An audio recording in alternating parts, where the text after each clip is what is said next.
جب سارا حساب و کتاب ختم ہو جائے گا اللہ ان گناہگار علماء کو کہیں گے سناؤ میاں تم نے یہ غلطیاں کی ہیں؟ یا اللہ بے شک ہم سے جرم ہوا ہے، کیا تمہارے متعلق فیصلہ کروں؟ یا اللہ آپ مالک ہیں، ہم سزا کے مستحق ہیں۔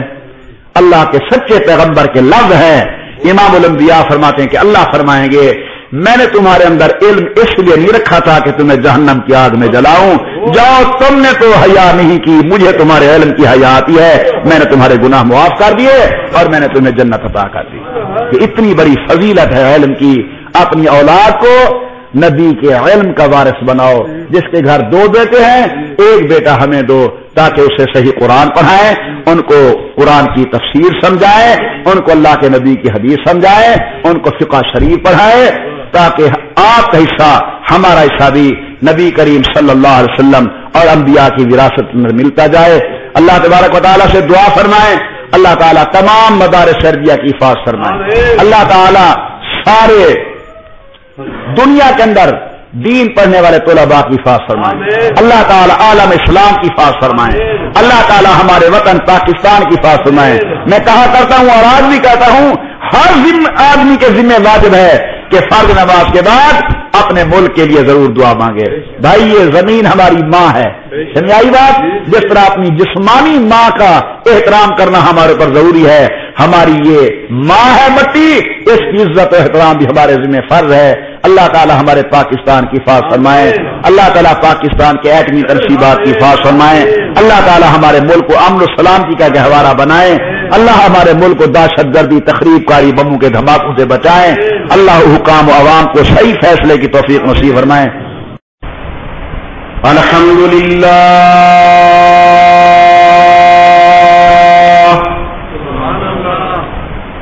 الحمدللہ وکفی وسلام علی سید الرسل وخاتم الانبیاء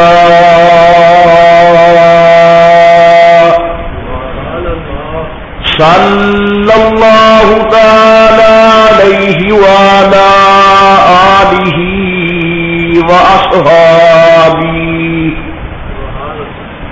وأصحابه وبارك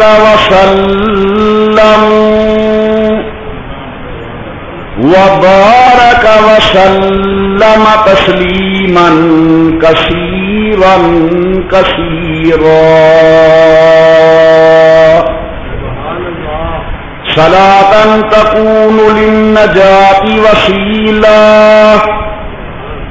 ولعلو الدرجات كفيلا صلاة تحل بها العقد وتفرج بها الكرب صلاة تكون لك رضاء ولحقه أداء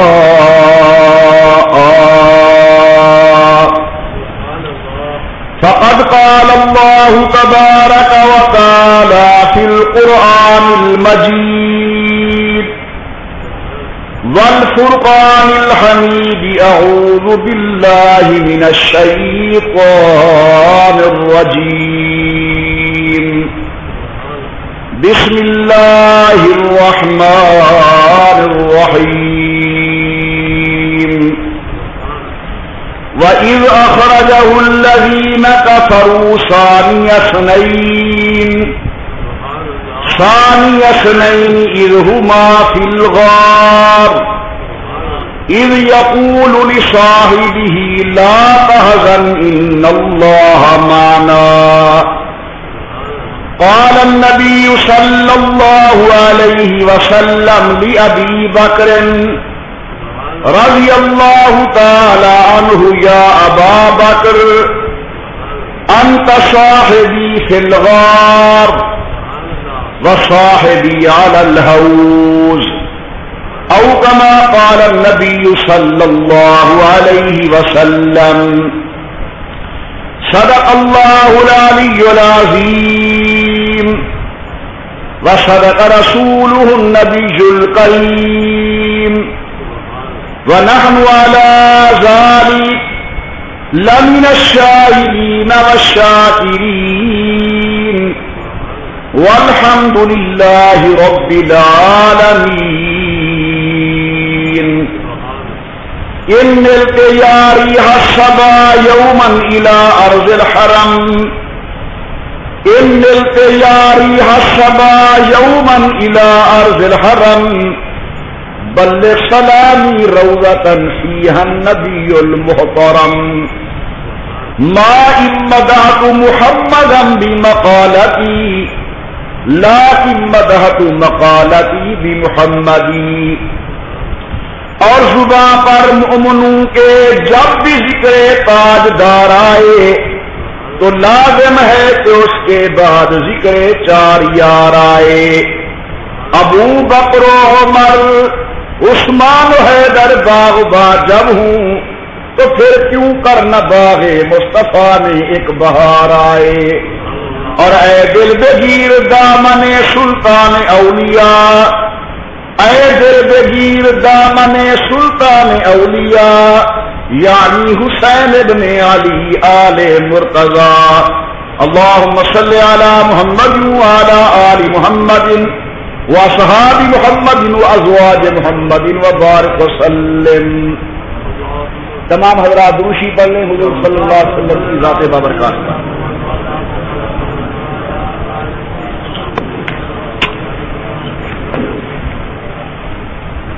اللہ تبارک و تعالی کی بے انتہا حمد و توصیف،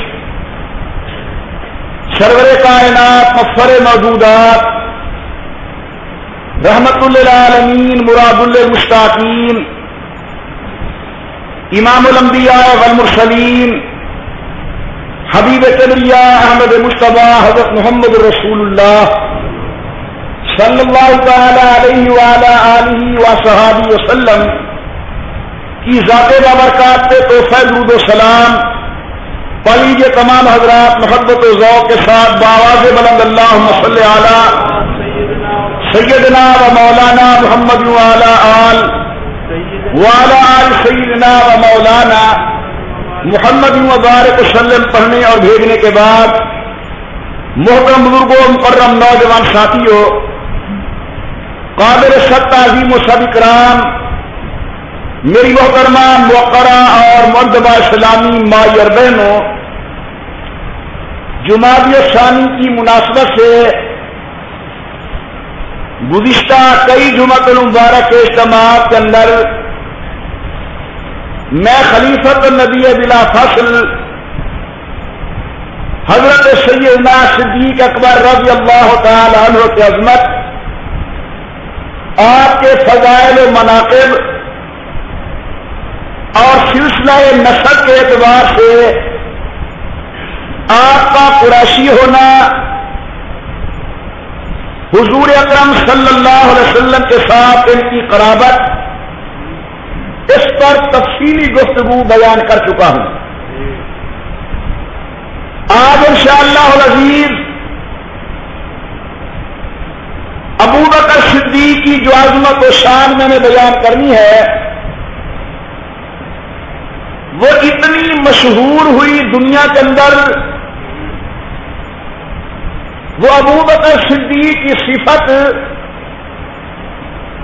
اتنی عام ہوئی اللہ کی مخلوق کی زبان پر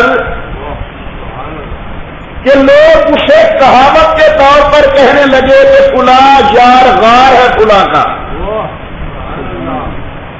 اگر دو آدمیوں کے درمیان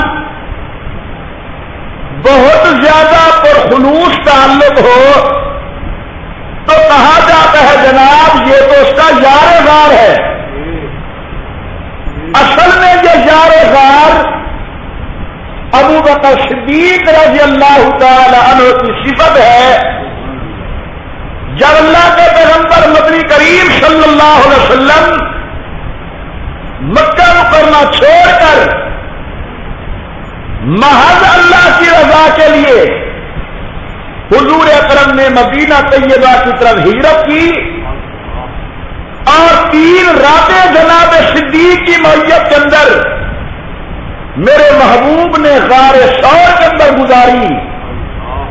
وہ اتنی حسین لمحات تھے، ایسے یادگار لمحات تھے، وہ اللہ کو اتنی پیاری صحبت پسند آئی اللہ کو، کیا دنیا بھی کہنے پر مجبور ہے اپنا ہے یا بیگانہ کہ فلاں تو میاں کا یار غار ہے۔ میرے محبوب مدنی کریم صلی اللہ علیہ وسلم مکہ مکرمہ کے اندر اللہ کی وحدانیت، اپنی نبوت و رسالت کا اعلان کرتے ہیں، شان والے پیغمبر عقیدہ قیامت کا برملا اعلان کرتے ہیں، تو مشرکین مکہ کی طرف سے حضور اکرم اور آپ کی جناب پر طرح طرح کے ظلم و تشدد کے طوفان ڈھائے جاتے ہیں۔ ایک وقت ایسا آیا کہ پروردگار عالم کی طرف سے ہجرت کی اجازت ملی، صحابہ کرام نے مدینہ طیبہ جس کا نام ان دنوں یثرب تھا، مدینہ طیبہ کی طرف ہجرت کرنا شروع کی۔ ابو بکر صدیق رضی اللہ عنہ نے عرض کیا بارگاہ نبوت کے اندر کہ شان والے پیغمبر مجھے اجازت ہے کہ میں بھی جاؤں؟ امام الانبیاء سرکار دو عالم نے فرمایا ابو بکر آپ ٹھہر جائیں، جو اللہ میرا فیصلہ کرے گا وہی اللہ جناب کا فیصلہ کرے گا۔ آپ فرماتے میں سمجھ گیا کہ پروردگار عالم نے مجھے یہ عظمت نصیب کرنی ہے کہ میں محمد عربی صلی اللہ علیہ وسلم کی ہجرت والی رات کا ساتھی بنوں گا، رفیق بنوں گا، یار بنوں گا۔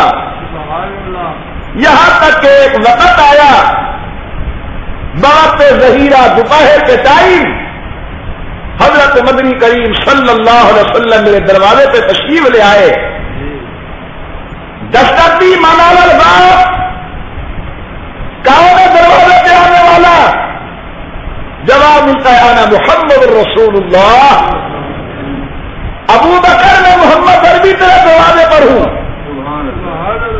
حضرت صدیق کرتے ہیں یا رسول اللہ صلوات اللہ علیہ، کسی کو حکم کر دیتے میں حاضر ہو جاتا، کسی کو بھیج دیتے میں آ جاتا۔ امام الانبیاء نے فرمایا ابو بکر آج میں اپنے ارادے سے تیرے دروازے پر نہیں آیا بلکہ اللہ کے حکم سے میں تیرے دروازے پر آیا ہوں۔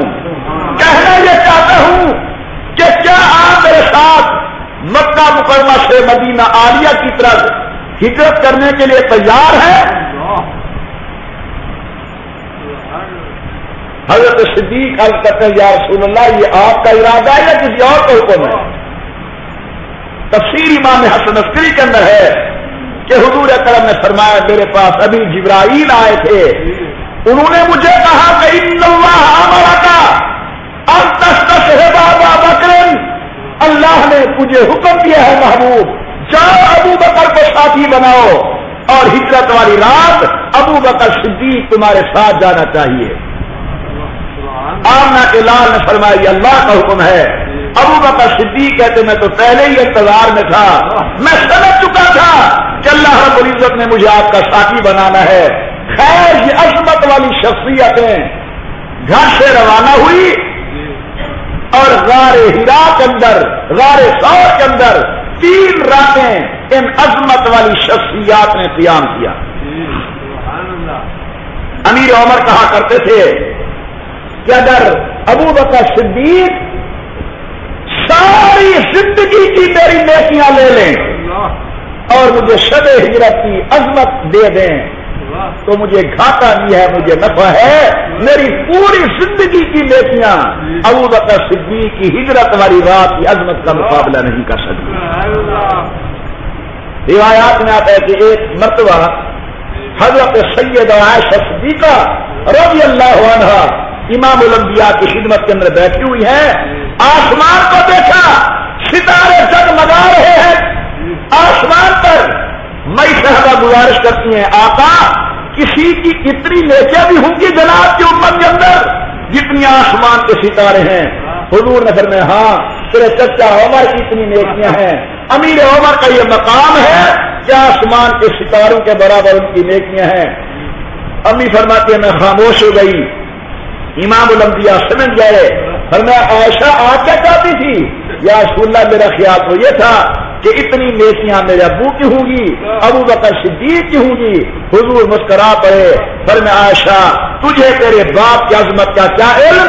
امیر عمر کی زندگی کی نیکیاں صدیق کی ہجرت والی رات کی عظمت کا مقابلہ نہیں کر سکتے۔ سبحان اللہ، یہ وہ عظمت ہے ابو بکر صدیق کی جو پروردگار عالم نے قرآن کریم کے اندر ارشاد فرمائی ہے۔ پروردگار عالم نے فرمایا وَإِذْ أَخْرَجَهُ الَّذِينَ كَفَرُوا وَإِذْ أَخْرَجَهُ الَّذِينَ كَفَرُوا ثَانِيَ اثْنَيْنِ إِذْ هُمَا فِي الْغَارِ، جب کافروں نے محمد عربی صلی اللہ علیہ وسلم کو نکالا مکہ مکرمہ سے، شان والے پیغمبر اکیلے گئے، فرمایا نہیں ثانی اثنین اذ ہما فی الغار، جب یہ دونوں شخصیتیں غار کے اندر پہنچ گئی۔ سبحان اللہ۔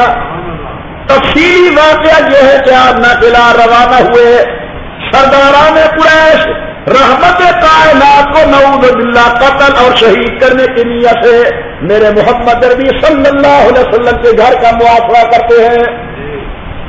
ساری رات حضور اکرم کے گھر کے باہر قریشیوں کے 100 کے قریب نوجوان لڑکے ننگی تلواریں لے کر کھڑے ہیں کہ حضور اکرم صلی اللہ علیہ وسلم کو الیاذ باللہ قتل کیا جائے۔ سبحان اللہ۔ ادھر اللہ نے کا حکم ہے کہ آمنہ کے لال جناب نے راتوں رات جانا ہے۔ ابو بکر کو آپ دن کو فرمائے تھے کہ ہم نے چلنا ہے، یا اللہ میں جو باہر جاؤں 100 سے زائد نوجوان قریشی کھڑے ہوئے ہیں۔ جواب ملتا ہے میرے محبوب مٹھی ریت کی اٹھائے، کنکریاں کی اٹھائے اور اس کے اوپر سورت یاسین کی آیت کریمہ پڑھیں، وَجَعَلْنَا مِن بَيْنِ أَيْدِيهِمْ صَدًّا وَمِنْ خَلْفِهِمْ صَدًّا فَأَغْشَيْنَاهُمْ فَهُمْ لَا يُبْصِرُونَ۔ یہ پڑھ کے ڈالنا ان کا کام ہے۔ وَمَا رَمَيْتَ إِذْ رَمَيْتَ وَلَٰكِنَّ اللَّهَ رَمَىٰ، ہاتھ آپ کے ہوں گے، تاثیر پیدا کرنے والا میں اللہ ہوں، ڈالنا تمہارا کام ہے۔ ان کی بینائی کو ختم کر کے امن امان کے ساتھ یہاں سے نکال جانا میں اللہ کا کام ہے۔ امام الانبیاء سرکار دو عالم تشریف لے گئے۔ جب صبح کا ٹائم ہوا دروازہ کھٹکھٹایا، ابھی تک باہر کوئی نہیں آ رہا۔ ایک بات ذرا توجہ سے سنیں، کافر تھے، مشرک تھے، جن کے نام لے کر نہ معلوم امت کتنی لانتیں بھیجتی ہے۔ ابو جہل ایسا تیسا، ابو لہب ایسا تیسا، فلا ایسا فلا ایسا، بے ایمان تھے لیکن پیغمبر کی 4 دیواری کا حیا کرتے ہیں۔ وہ 4 دیواری سے باہر رہے، اندر نہیں گئے، باہر رہے۔ بھائی اندر کیوں نہیں جاتے؟ وہ کہتے ہمارا جھگڑا مصطفیٰ سے ہے، مصطفیٰ کی گھر والیوں سے نہیں ہے، ہماری دشمنی محمد مصطفیٰ سے ہے، آمنہ کے لال کی بیٹیوں سے نہیں ہے۔ اندر پیغمبر کا حرم موجود ہے، اندر نبی کی بیٹیاں موجود ہیں۔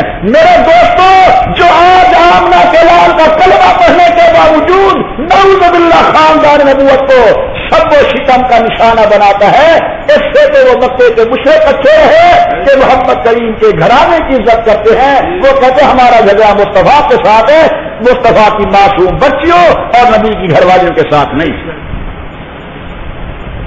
جب صبح ہوئی دروازہ کھٹکھٹ آیا تو جناب حیدر قرار رضی اللہ عنہ آمنہ کے لال کے بستر سے باہر تشریف لے آئے، کیونکہ حضور جب جانے لگے اپنے بستر پر علی المرتضیٰ کو سلایا، مکہ مکرمہ کی امانتیں جناب علی المرتضیٰ کے سپورٹ کی، کیونکہ مشرکین مکہ کے بیویوں کے زیور بطور امارت محمد کریم کے پاس تھے۔ سوال کرتے آمنہ کے لال کہاں ہے؟ حیدر قرار نے بڑا عجیب جواب دیا، فرماتے میرے ذمہ لگا گئے تھے کیا یہ میری ڈیوٹی تھی کہ میں محمد عربی کی خبر رکھوں؟ ابو جہل نے کہا اگر محمد اپنے گھر نہیں تو پھر یہ ابو بکر کے گھر ہوگا۔ ان بے ایمانوں کو تعلق کا علم تھا، مکے کے مشرکوں کو جاری کا علم تھا، اگر نبی اپنے گھر نہیں ملتا تو وہ صدیق کے گھر ملے گا۔ اللہ اکبر۔ جب ابو بکر کے دروازے پر پہنچے، دستک دی، اندر سے معصوم بیٹی صدیق کی حضرت سیدہ اسماء بنت ابی بکر، بڑی بیٹی سیدہ عائشہ سے بڑی، باہر تشریف لے آئی۔ ابو جہل کہنے لگا اسماء بتاؤ آپ کا ابو کہاں ہے؟ جھوٹ نہیں بولنا۔ فرماتی ہے میں نہیں بتا سکتی کہ اب کہاں پہنچ چکے ہیں وہ، میں نہیں بتا سکتی اس وقت کہاں پہنچ چکے ہیں۔ کہتا ہے مجھے جانتی ہو میں کون ہوں؟ میں جانتی ہوں ابو الحکم تیری کنیت ہے، مکہ مکرمہ کے بازاروں کے اندر تو ظلم و تشدد کی داستانیں ہیں، میں جانتی ہوں مکہ کا سردار ہے، پھر بتا کہاں گیا تیرا ابو؟ فرما لگی میں نہیں بتا سکتی۔ علماء لکھتے ہیں ظالم کے ہاتھ آگے بڑھے، معصوم سید آسماں کو ٹکر مارتا ہے، معصوم بچی زمین پر گری، سر سے فوارہ خون کا پھوٹا، کھڑی ہوتی ہے صبر کے ساتھ اور کہتی ہے ابو جہل تجھے علم نہیں، یہ گھرانہ رازدار نبوت ہے، یہ گھرانہ واقف اسرار نبوت ہے، یہ گھرانہ کاشف و مضاف نبوت ہے، یہ گھرانہ رم شناس نبوت ہے۔ اگر میرا ابو جان دے سکتا ہے مصطفیٰ کا راز نہیں دے سکتا تو صدیق کی بیٹی بھی جان قربان کر سکتی ہے، محمد عربی کی خبر نہیں دے سکتی کہ مصطفیٰ کہاں ہے۔ یہ نشان پا تلاش کرتے ہیں کہ پاؤں کے نشان کہاں جا رہے ہیں، پتہ چلتا ہے کہ مکہ مکرمہ سے باہر جا رہے ہیں۔ حضرات علماء کرام لکھتے ہیں پاؤں دیکھنے والا، پاؤں شناخت کرنے والا چلتے چلتے ایک مقام پر ہو گیا، کہنے لگا آگے پاؤں ایک ہے دوسرے کے پاؤں نہیں۔ ساتھ چلنے والے قریشی پوچھتے ہیں کس کے قدم کے نشان ہیں کس کے نہیں؟ انہیں کہ جناب قدم ابو بکر کے ہے، محمد مصطفیٰ کے قدم نہیں۔ شک محمد عربی زمین کے اندر چلے گئے ہیں یا آسمان پر اٹھا لیے گئے ہیں، آگے قدم ایک آدمی کے ہیں، دو کے نہیں۔ ابو جہل کا کہ اللہ کے بندے تم سوچتے نہیں، جو ابو بکر آمنہ کے لال کے ساتھ جا رہا ہے وہ ایسی پتھری زمین پر اپنے محبوب کو چلنے نہیں دے گا۔ میرا دل کہتا ہے صدیق چلتا جا رہا ہے اور ابو بکر محمد عربی کو کندھوں پر اٹھا کے جا رہا ہے۔ چلتے چلتے چلتے غار کے دہانے پر پہنچے، حضرت صدیق اکبر اور جناب آمنہ کے لال غار کے اندر تشریف فرمائے۔ سبحان اللہ سبحان اللہ، اللہ کا قرآن کہتا ہے اذ ہما فی الغار، جب یہ دونوں غار کے اندر پہنچے، پیچھے لفظ ثانی اثنین، اذ ہما فی الغار، توجہ میری طرف، ثانی اثنین کا معنی دو کا دوسرا، ثانی اثنین کا معنی دو کا دوسرا، پہلے آمنہ کے لال دوسرے ابو بکر، اول آمنہ کے لال ثانی ابو بکر، پہلے آمنہ کے لال دوسرے ابو بکر، گھر سے نکلنے والے پہلے آمنہ کے لال دوسرے ابو بکر، مکے سے باہر جانے والے پہلے آمنہ کے لال دوسرے ابو بکر۔ لیکن اللہ میاں نے پہلے کا ذکر نہیں کیا، اللہ پہلے دوسرے کا ذکر کرتا ہے، نبی کا ذکر نہیں کیا، صدیق کا ذکر کرتا ہے۔ میں نے عرض کیا میرا اللہ وجہ کیا؟ آج آمنہ کے لال کا ذکر نہیں، آج ثانی کو بیان کرتے ہیں۔ رحمت سے جواب ملا قریشی، پہلے کو تو ہر کوئی مانتا ہے، میں نے آج منوانا ہی دوسرے کو ہے۔ وَإِذْ أَخْرَجَهُ الَّذِينَ كَفَرُوا ثَانِيَ اثْنَيْنِ إِذْ هُمَا فِي الْغَارِ، جب یہ دونوں عظمت والی شخصیتیں غار کے اندر جا پہنچی، إِذْ يَقُولُ لِصَاحِبِهِ، سبحان اللہ، کیا وہ عجیب برکت والے لمحات ہیں کہ اللہ کو وہ لفظ پسند آ گئے جو مصطفیٰ اور صدیق آپس کے اندر باتیں کر رہے ہیں۔ ابو بکر صدیق کی گود ہے، نبوت آرام کر رہی ہے،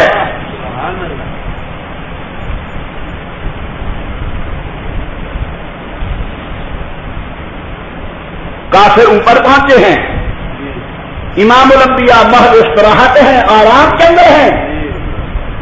ابو بکر صدیق نازل یا رسول اللہ سامنے مشرک پہنچ چکے ہیں، آج اللہ آپ کو لے جائے، میں بھی گیا ہوں غار ثور کے اوپر، بڑا عجیب منظر ہے۔ میں جب وہاں گیا تھا ایک جملہ الہامی طور پر میری زبان سے نکلا. میں نے کہا غار وہ یار کہاں کیے تم نے جو گوری یہاں آئی تھی کہاں گئی؟ اگر آج بھی محبت ہو تو خوشبو صداقت و نبوت کی غار سور سے ملتی ہے. عجیب لمحہ عجیب غار ہے. آخر اس کی عظمت کا اندازہ لگا. قرآن جس کا ذکر کرتا ہے إِذْ أَخْرَجَهُ الَّذِينَ كَفَرُوا ثَانِيَ اثْنَيْنِ إِذْ هُمَا فِي الْغَارِ. معلوم یہ ہوتا ہے یہ غار کی عظمت نہیں، عظمت مصطفیٰ و صدیق کی ہے. اس کے ساتھ تعلق جو جڑا عرشوں سے نام آنے لگا.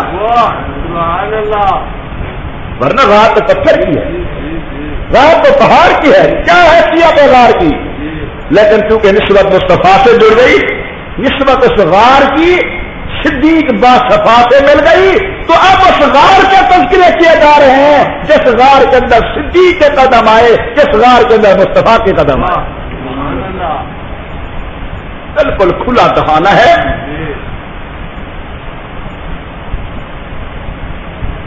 حضرت وہ آگے سامنے حدیث پاک کے لفظ ہیں. حضرت ابو بکر کہتے ان قتلت فانا رجل من قریش. اے مدنی کریم اگر میں مارا گیا تو میں ایک آدمی ہوں قریشیوں کا. وان قتلت خلقت الامہ. اگر نعوذ باللہ تمہیں کچھ ہو گیا تو امت کہاں جائے گی؟ معلوم ہوتا ہے کہ غار کے اندر بھی صدیق کو اپنی جان کی فکر نہیں تھی، صدیق کو مصطفیٰ کی فکر تھی. یہ قتل تو اگر میں مارا گیا قتل تو فانا رجل من قریش، میں قریشوں کا ایک فرد ہوں. میں قتل تو ہلاکت الامہ. اگر آپ کو کچھ ہو گیا امت ہلاک ہو جائے گی. جب ابو بکر صدیق کا اضطراب و پریشانی میرے محبوب نے دیکھی پھر میں اللہ تحزن ان اللہ معنا، فکر نہ کرو ہم اکیلے نہیں، اللہ ہمارے ساتھ ہے. سبحان اللہ. بہت ہی توجہ کی درخواست ہے. لا تحزن ان اللہ معنا. عربی بڑی عجیب کلام ہے. آج تو قرآن اور حدیث بچوں کا کھیل بن گیا ہے نا، بچوں کا کھیل. کل میں نے رحیم یار خان کے بہت بڑے اجتماع کے اندر یہی گزارش کی کہ اس دور کے اندر بڑے دکھ کی بات یہ ہے کہ قرآن اور سنت کو بچوں کا کھیل بنا لیا گیا. داڑھی منڈے کلیل شیر ٹی وی پر مفسر قرآن بن کر بیٹھے ہوئے. انہوں نے دین کب سیکھا ہے؟ جا کر شیخ کے در سے، پلے کالج کے چکر میں، بڑے صاحب کے دفتر میں. قرآن والوں سے ملتا ہے، حدیث والوں سے ملتی ہے، علم دین والوں سے ملتا ہے. پچھلے ہفتے ضلع جھنگ کے اندر قرآن کریم ایک میرے سامنے رکھا گیا ترجمے والا اور ہلکا پھلکا حاشیہ بھی تھا. نعت خواں نعت پڑھنے لگا تو میں نے کہا چلو قرآن پاک کی زیارت کر لیں کہ اس کا ترجمہ ہے. آپ حیران ہوں گے، میں منبر پر بیٹھ کے کہہ رہا ہوں، لکھا ہوا تھا یہ ڈاکٹر محمد عثمان صاحب کا ترجمہ ہے اور ڈاکٹر محمد عثمان صاحب کی تفسیر ہے. چلیے ماشاءاللہ. علمی اعتبار سے ان کو ڈاکٹری کی ڈگری دی گئی ہوگی. جب ان کی سوانح عمری، ان کی ہسٹری، ان کی زندگی کے حالات پڑے تو پتہ چلا یہ مویشی جانور تھے، مویشیوں کے ڈاکٹر تھے. 30 سال تک یہ حکمت کرتے رہے مویشیوں کی.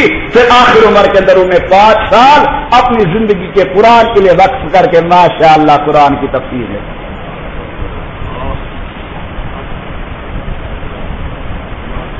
قرآن کو بچوں کا کھیل بنایا یا نہیں؟ میں تمہارا مولوی ہوں، میرا بچپن، میری جوانی، اب داڑھی کے بال سفید ہے تمہارے سامنے ہیں. آپ الحمدللہ میرا احترام کرتے ہیں، میری عزت کرتے ہیں. کوئی پیر کہتا ہے، کوئی استاد کہتا ہے، کوئی مولانا کہتا ہے. اللہ نہ کرے تمہارا کوئی بچہ بیمار ہو جائے اور میرے پاس لے آؤ اور میں نسخہ لکھ دوں کہ یہ نسخہ ہے، لے جاؤ بچے کو استعمال کراؤ. کرائیں گے نسخہ استعمال؟ نہیں استعمال کراؤ گے نا. کہ جی آپ دم کر دیں، نسخہ ہم چشتی صاحب سے لیں گے. کیا وجہ میری احترام تمہارے دل میں نہیں؟ وہ کہتے ہیں کہ احترام تو ہے اسی لیے ہم آئے، لیکن یہ تمہارا فن نہیں. یہ فن ڈاکٹر کا ہے جس نے کورس کیا. سمجھانا یہ چاہتا ہوں کہ اگر میں مولوی ہونے کے باوجود تمہاری نسلوں کے اندر محترم اور معزز ہونے کے باوجود تمہارے بچوں کی دوائی کی تشخیص نہیں کر سکتا تو کلینک میں بیٹھنے والا ڈاکٹر میرے قرآن و حدیث کے معاملات کو کیسے بیان کر سکتا ہے؟ جب تم مجھے یہ اختیار نہیں دیتے اور بالکل صحیح کہنا دو کیونکہ وہ میرا فن نہیں، میں نے 5 سال پڑھا نہیں، مجھے پتہ ہی نہیں کہ انسان کے اگر جسم بیمار ہو جائے اس کا طریقہ علاج کیا ہے، مجھے کیا علم؟ جس طرح میں کسی مرض کی تشخیص کر کے علاج متعین نہیں کر سکتا کیونکہ میں نے وہ علم حاصل نہیں کیا، اسی طرح دوسرے فن والا بھی قرآن و سنت کے معاملے کے اندر اپنی موشگافی نہیں کر سکتا کہ اس کو اس علم کا پتہ ہی نہیں ہے کہ یہ ہے کیا.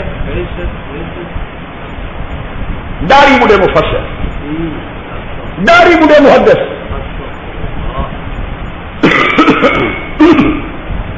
4-5 صفحے کا رسالہ حدیث لے کر 6-7 حدیثیں لے کر علماء کے خلاف زبان درازی. اور علمی پوزیشن یہ ہے کہ اگر اردو والے ترجمے پر ہاتھ رکھ دیا جائے عربی کا ترجمہ نہیں آتا. اتنا علم نہیں کہ جہاں کیا پڑھنا ہے، انا پڑھنا ہے، انا پڑھنا ہے، زبر پڑھنی ہے، زیر پڑھنی ہے، شاد ہے، مد ہے، اتنا علم نہیں. اس دور کے اندر بہت بڑی دکھن ہے میرے دل کے اندر اور جلن ہے کہ دین کو بچوں کا کھیل بنا دیا گیا، باغیچہ اطفال بنا دیا گیا، جو جس کے دل میں ہے چاہے کہے. اگر کوئی مظلوم طبقہ اس دور کے اندر تو مولوی ہے، اور مولوی کی نسبت سے علم شریعت اور علم دین ہے. یہ میری کوئی قبضہ نہیں ہے علم پر کہ میں کہوں مولوی بتاؤ تم نہ بتاؤ، نہیں تم بھی مولوی بن جاؤ، تم بھی بتاؤ. میں یہ سمجھا رہا ہوں کہ جب تم نے وہ علم حاصل ہی نہیں کیا تمہیں اس مسئلے کے اندر رائے کرنے کی اجازت نہیں ہے. مولوی مظلوم طبقہ ہے.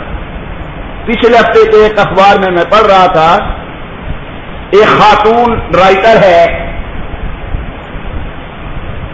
اس کا کالم تھا یہ جو عطا جھیل آج کل بکھری ہوئی ہے نا، اس کے متعلق کہ لوگوں کو امداد کرنا چاہیے. ٹھیک ہے جی، کرنی چاہیے.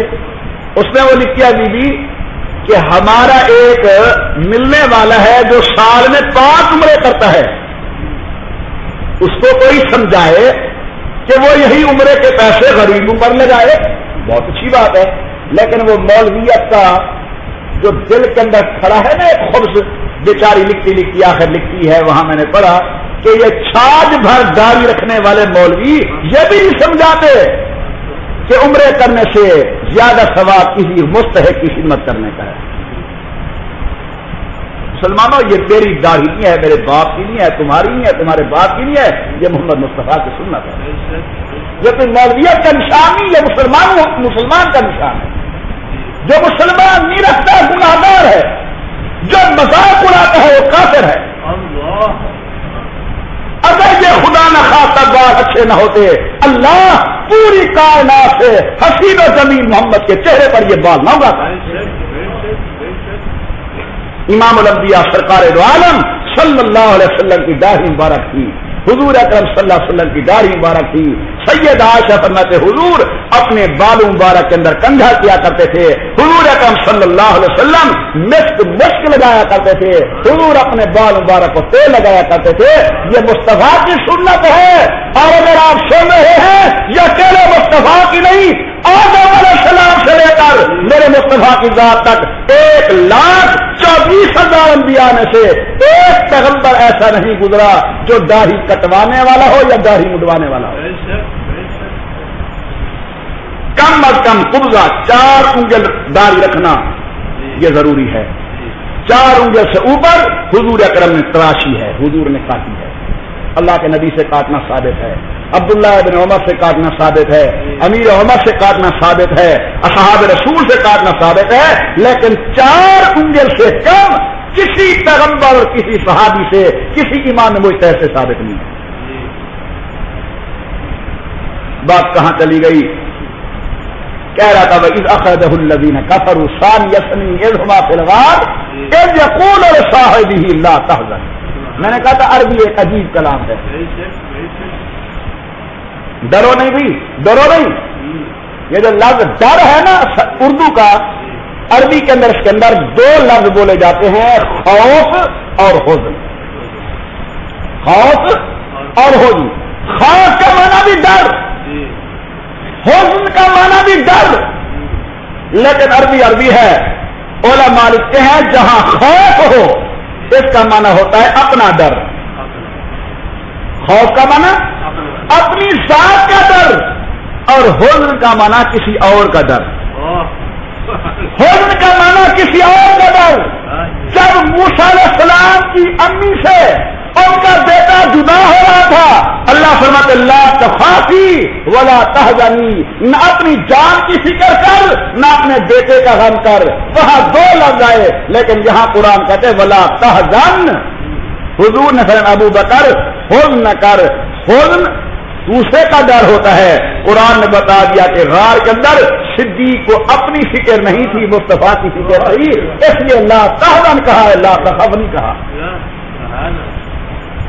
لا تحزن، لا ان اللہ معنا، بولو قرآن کے لفظ تاکہ ثواب ملے، ان اللہ معنا، ان اللہ معنا۔ آئے قرآن تیرے اوپر قربان جاؤں، ان اللہ معنا۔ حضور نے یہ نہیں کہا کہ میرا اللہ میرے ساتھ ہے، نہیں، ابو بکر کو ساتھ میرا، ان اللہ معنا، جس طرح میرا رب میرے ساتھ ہے اسی طرح میرا رب تیرے ساتھ ہے۔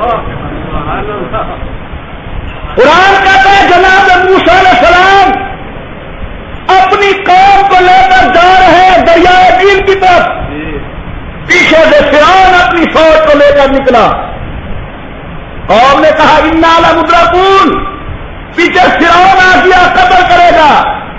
حضرت سیدنا موسیٰ کہتے یہ قرآن کے لفظ ہیں، انا معی ربی، میرا رب میرے ساتھ ہے، میرا رب، بولو بولو میرا رب، یہ بھی کہا میرا رب سب کے ساتھ ہے۔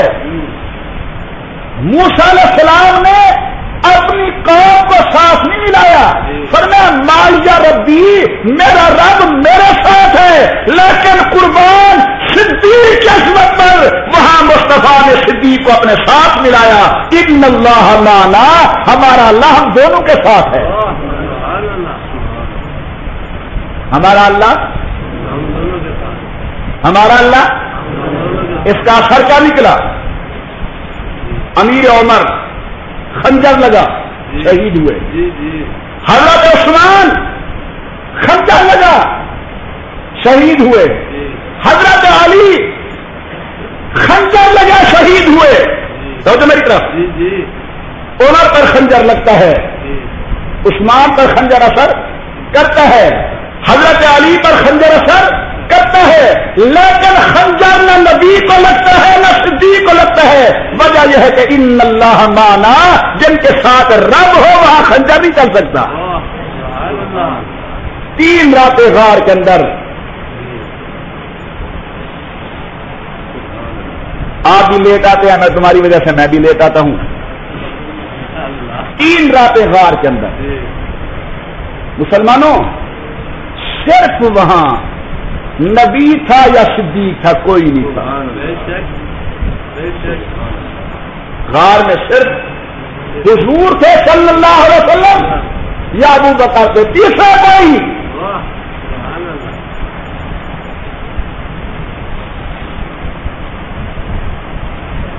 وہاں نبی نے کیا دیا ہوگا صدیق کو، ابو بکر نے کیا لیا ہوگا نبوت سے، یہ خدا ہی جانے۔ حضرت باقی باللہ رحمت اللہ علیہ، حضرت باقی باللہ رحمت اللہ علیہ یہ پیر ہیں حضرت مجدد الفسانی رحمت اللہ علیہ سے۔ حضرت مجدد الفسانی رحمت اللہ علیہ ہمارے بہت بڑے شیخ گزرے ہیں، عالم گزرے ہیں ہند کے اندر۔ حضرت شیخ سرہندی بھی کہا جاتا ہے، ان کو مجدد الوصالی بھی کہا جاتا ہے۔ اللہ ہر 1000 سال کے بعد ایک ایسا آدمی پیدا کرتا ہے جو آ کر دین کو زندہ کرتا ہے، بدعات کو دین سے دور کرتا ہے، وہ حضرت مجدد الوصالی رحمۃ اللہ علیہ شیخ سرہندی ہیں۔ ان کے گھر مہمان آ گئے، غور کریں میں بات ختم کر رہا ہوں۔ حضرت شیخ سرہندی کے پیر حضرت باقی باللہ کے گھر مہمان آ گئے،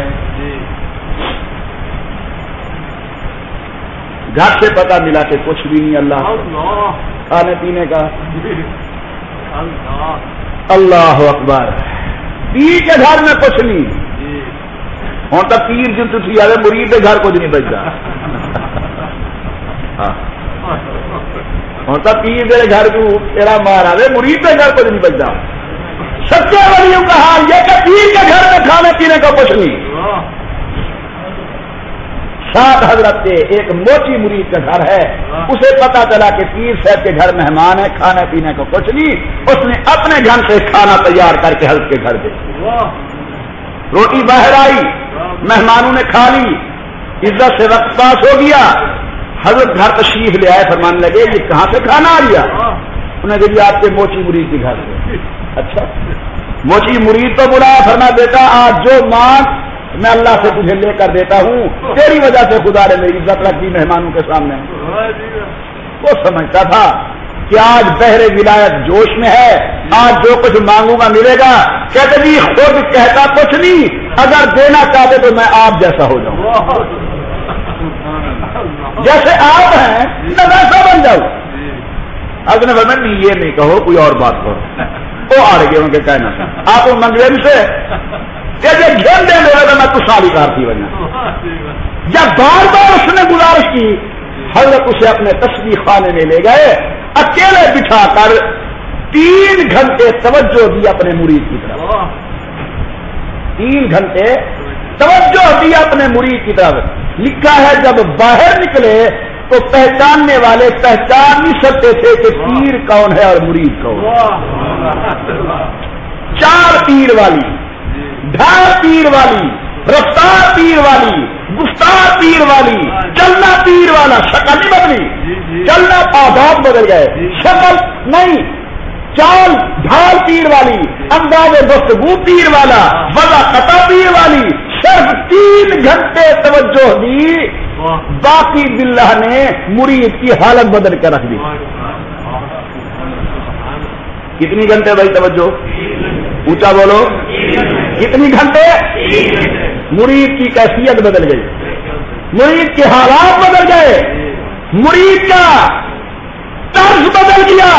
میں کہتا ہوں پاٹدو کا دوستوں، لاکھوں باقی باللہ قربان ہو جائے محمد عربی کے پاؤں کے جوتے پر، اگر باقی باللہ 3 گھنٹے توجہ دیں تو مرید کی کیفیت بدل جائے۔ اللہ جانے صدیق کی کیفیت کا کیا بنا ہوگا، جہاں 3 راتیں میرے مصطفیٰ کریم نے توجہ دی ابو بکر صدیق کو۔ نبی توجہ دینے والے تھے، صدیق توجہ لینے والے تھے۔